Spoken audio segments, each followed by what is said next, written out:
तो चुनावी चर्चा में आपका एक बार फिर से स्वागत है। हम रोज की तरह एक जो है डिस्ट्रिक्ट पे फोकस करते हैं। आज जो है हमारा जिला जो है वो है डूंगरपुर। डूंगरपुर जिले में विधानसभा की 4 सीटें हैं। इनमें से एक पर बीजेपी का कब्जा है तो एक पर कांग्रेस जीती हुई है। बाकी 2 सीटों पर बीटीपी का कब्जा है। डूंगरपुर से कनकमल कटारा जो हैं वो सांसद हैं, वो बीजेपी से हैं। डूंगरपुर का प्राचीन नाम डूंगरिया भील का ढानी था। यहाँ के सरदार डूंगर सिंह को डूंगरिया नाम से पुकारा जाता था। बाद में रावल वीर सिंह ने इस इलाके को जीत लिया और यह इलाका डूंगरपुर के नाम से पहचाने जाने लगा। चुनाव के मद्देनजर इस जिले में जो है काफ़ी जो है एक अलग तरह की जो है आपको राजनीति देखने को मिलती है, क्योंकि बीटीपी जो है वो ओरिजिनली आप कहें तो वो गुजरात की पार्टी है, लेकिन चूंकि ये इलाका ऐसा है जो कि आदिवासी और बाकी लोग यहाँ पे है, जाति के लोग, इसलिए ये इलाका जो है काफ़ी महत्वपूर्ण हो जाता है। और यही वजह है कि बीटीपी जो है ये उसने यहाँ पर 2 सीटें जीती हुई हैं। जी हाँ, और आपको बता दूं कि ये हम कुछ आंकड़े दिखा रहे हैं कि सबसे ज़्यादा वोटर कहाँ पे हैं, सबसे ज़्यादा कम वोटर जो हैं वो कहाँ पे है। तो डूंगरपुर का अपना एक इतिहास है, ऐतिहासिक जगह है ये। और भील की ढानी, जैसे मैंने कहा कि इसका जो पिछला नाम था डूंगरपुर, डूंगरिया भील की ढानी, तो यहाँ पे यही लोग जो हैं वो रहते हैं यहाँ पर। प्रवेश जैन हमारे साथ जुड़ गए हैं, जो अब उन्हीं के पास चलते हैं और उन्हीं से पूछते हैं कि डूंगरपुर में जो चुनावी चर्चा किस बात की चल रही है। बताएं प्रवेश जी।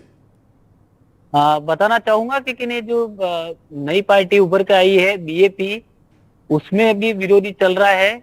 उसमें जो जिलाध्यक्ष है अनुतोष रोत, उन्होंने भी कि विरोध करना शुरू कर दिया है पार्टी को लेकर, कि जिसमें कि सागवाड़ा और डूंगरपुर की सीट को लेकर विरोध कर रहे हैं। और वहीं कि जो कांग्रेस और बीजेपी है, बीजेपी में भी जो विरोध चल रहा था, जिसको लेकर उनकी मीटिंग हुई, जहां पे कि इनको आश्वस्त किया कि भाई तुम्हारे जो कार्य रहेंगे वो कि इनके द्वारा किए जाएंगे, जिसको लेकर अब एकजुट तो बीजेपी हो गई है। लेकिन कांग्रेस में भी कहीं ना कहीं जो देवराम रोत है, जो प्रधान है वर्तमान, वो भी कि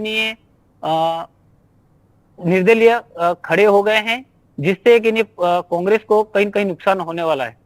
और बीटीपी की क्या हालत है? बीटीपी की बीटीपी ने आज 2 नए उम्मीदवार उतारे हैं। एक तो डूंगरपुर से है और एक सागवाड़ा से है।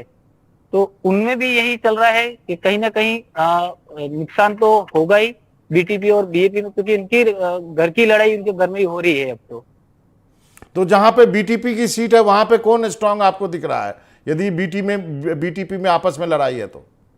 डूंगरपुर सीट से देखा जाए तो कि गणेश गोगरा जो है एमएलए रहे हुए हैं और उनके कार्य भी अच्छे हैं, जिसकी वजह से लोगों को कि आज गणेश गोगरा का समर्थन भी मिल रहा है।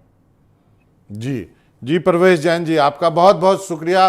डूंगरपुर के बारे में, वहाँ के राजनीतिक हालात के बारे में हमारे सहयोगी जो है वो जानकारी दे रहे थे। तो चुनावी चर्चा में आज इतना ही। मनोरंजन भारती को इजाज़त दीजिए, लेकिन कहीं जाइएगा नहीं। एनडीटीवी राजस्थान पर खबरों का सिलसिला लगातार जारी है। नमस्कार।